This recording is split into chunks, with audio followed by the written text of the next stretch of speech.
Hello students, do you remember the class 6 chapter Desert Animals in which we studied about various animals in desert and how do they survive in such harsh conditions? In this chapter, the desert, chapter 3 of class 7 supplementary book An Alien Hand, we will study more about this amazing place called desert. In this part, we will study a desert is generally without water and vegetation. A green patch with fresh water and green trees in the middle of a vast desert is a beautiful sight. A desert may be too hot or too cold. So a desert is generally without water because very less rain happens there. And since there is no rain, the vegetation, that means plants, are also very few. We can often find a green patch in the middle of the desert which has fresh water and green trees around, and it's a beautiful sight in a desert. There can be hot desert or cold desert. So there can be deserts which are too hot and which are too cold. Those of us who live in regions means areas covered with forest and surrounded by hills may find it difficult to imagine what a desert is really like. So most of us live around areas which are covered with forest or hilly areas, and for those people it is difficult to imagine what is a desert actually like. The popular belief is that it is an endless stretch of sand where no rain falls and therefore no vegetation grows. So there is a popular belief. People believe that it is a place which is endless stretch of sand. That means wherever you see, you will find only sand, and there is no rain. No rainfall happens there, and therefore there are no trees. There is no vegetation. No trees and plants grow there. It is dry, hot, waterless, and without shelter. It is also believed that the desert is very dry, it is very hot, it has no water, and there is no shelter. That means there is no shade, no tree under which we can sit. But this is not entirely correct. It is true to some extent, but it is not completely true. For those who have studied it, the desert can be a beautiful place. So for those people who have studied about desert or who have been to desert can be a beautiful place as well. It is the home of a variety of people, animals, and plants. They have learned to live under very hot and dry conditions. So different kind of people live in desert. Desert has different kind of animals and different kind of plants grow there. So they have learned to live in such a hot and dry condition, as we have read in the chapter Desert Animals in class 6. True, the ground is not always hidden by a cover of grass, plants, and trees as it is in other climates. So it is true that the desert is not always covered with plants or trees as it is in other climates, in other seasons, in other places. But whenever it rains, which is rare, desert flower bloom, and the sight can be rewarding as that of any tropical garden. So whenever it rains in desert, which is rare means very less, rain is very less in desert, but whenever it happens, desert flower bloom, desert flower grow, and the sight can be as rewarding means beautiful, as in any tropical region, as in any region where rainfall happens. A desert is not always a flat, unchanging wasteland of dry sand. So as the common belief is that it is always covered with sand, it is flat, and the area of desert never change. It may have mountains and hills. Desert also have mountain and hills. It may have an oasis. Now what is oasis? Big or small, desert can have oasis, and oasis is like a green island in the middle of desert. So it is like an island, a green island in the middle of desert, where a spring or well gives plants and trees a better chance to grow. So in the oasis in the middle of desert, there is some spring or there can be a well which gives a chance for desert plants to grow. A desert may be hot like the Thar or cold like Ladakh, but generally speaking, if a place has little or no rain and vegetation, people usually call it as a desert. So there can be hot desert like that of Thar desert of Rajasthan, and there can be cold desert like that of Ladakh. But in general, a place where there is no rain or no water, no plant, people usually call it desert.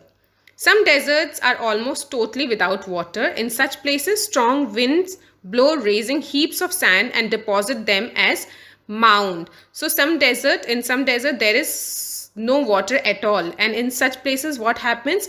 A strong wind blows and sand moves from one place to another, making a mound, a dune, a small hill-like structure. These are called sand dunes. So these small hill-like structure are called sand dunes, which are made of sand. They shift and move endlessly across the desert. So they keep moving from one place to another in the desert. Few plants can survive on such dry, shifting sands, and plants cannot survive in such dry sand which is shifting, which is very hot. So before we proceed, there are some questions. Question 1 is, pick out 2 phrases that describe the desert as most people believe it. So most people believe that it is endless stretch of sand, it is hot, dry, waterless, and without water. And second is, pick out 2 phrases which describes desert as specialists see it. Specialists see it as a place which is beautiful and which is a home to variety of people. And which of these description do you think is apt? Apt means correct, and why? I think both the descriptions are correct because both kinds of situations are found in desert. Now here in this question, you have to match with the match the 2 sides. You can just pause the video and see it yourself. Now let's move further. In this part, we will study that desert plants and animals learn to require much less water than most plants and animals. The camel is a typical desert animal. Smaller desert animals have unusual means of satisfying their needs for water.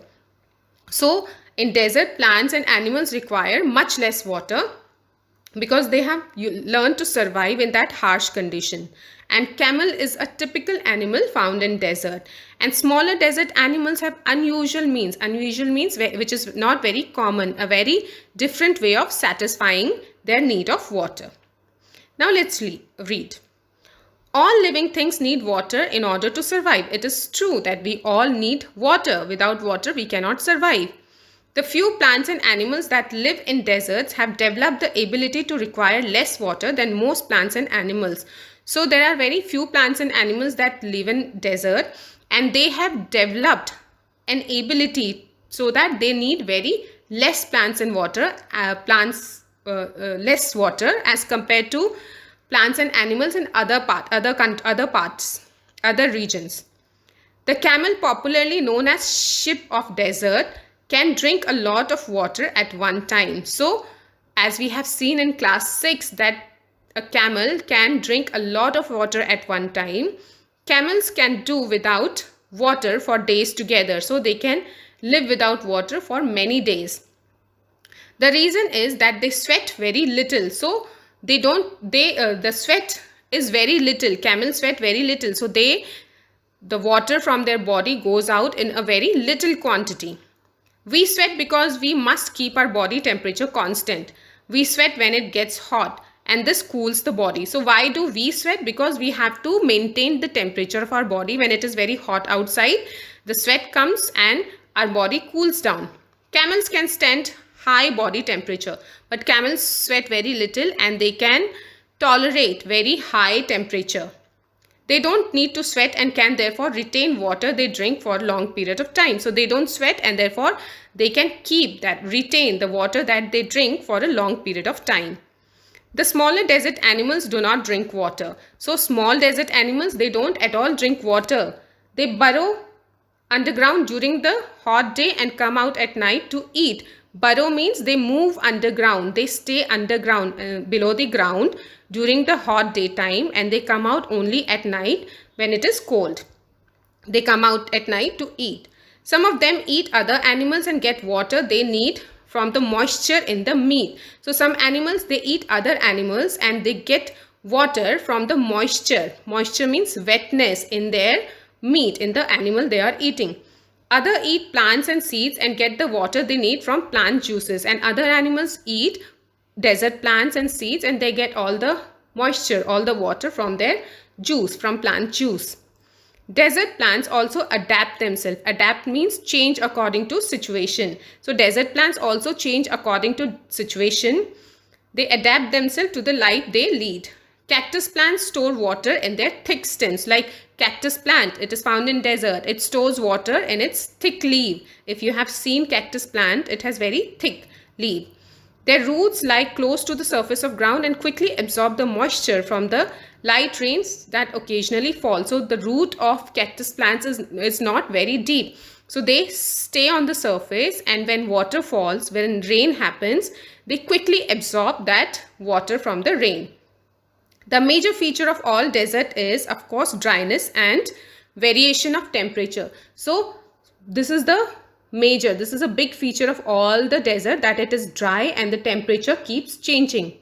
In humid climates, the moisture in the air acts like a blanket and protect the earth's surface from hot rays of sun. So in humid climate where rain happens, what happens? There is a moisture in the air. Okay, and this moisture act like a blanket because it does not let the sun rays go on the surface of earth. The absence of this blanket in the desert land causes the desert to heat up rapidly during the day and to cool off rapidly at night. Now this blanket of moisture, this blanket is not there in the desert. That is why the sun rays can directly fall on the sand, which makes the desert very hot during the day and very cold at night. So there is no blanket of moisture in desert. That is why there is such a hot climate in desert, and at night it is very cold. Deserts are an important part of nature's great plan. They are there like the dense forests and the deep oceans. Just because they are hot and dry, one should not look upon them as useless parts of the earth. So as mountains and oceans are important, in the similar way deserts are also important. They are also an important part of nature. So just because they're hot and they are dry, it doesn't mean that they are not useful, and we should consider that they are less important than anything else. They are also very important part of nature. Now let's see the question answer. A camel can do without water for days together. What is the reason given in the text? We saw that the reason given in the text is that camel sweats very little and therefore retains water it drinks for a long period of time, right?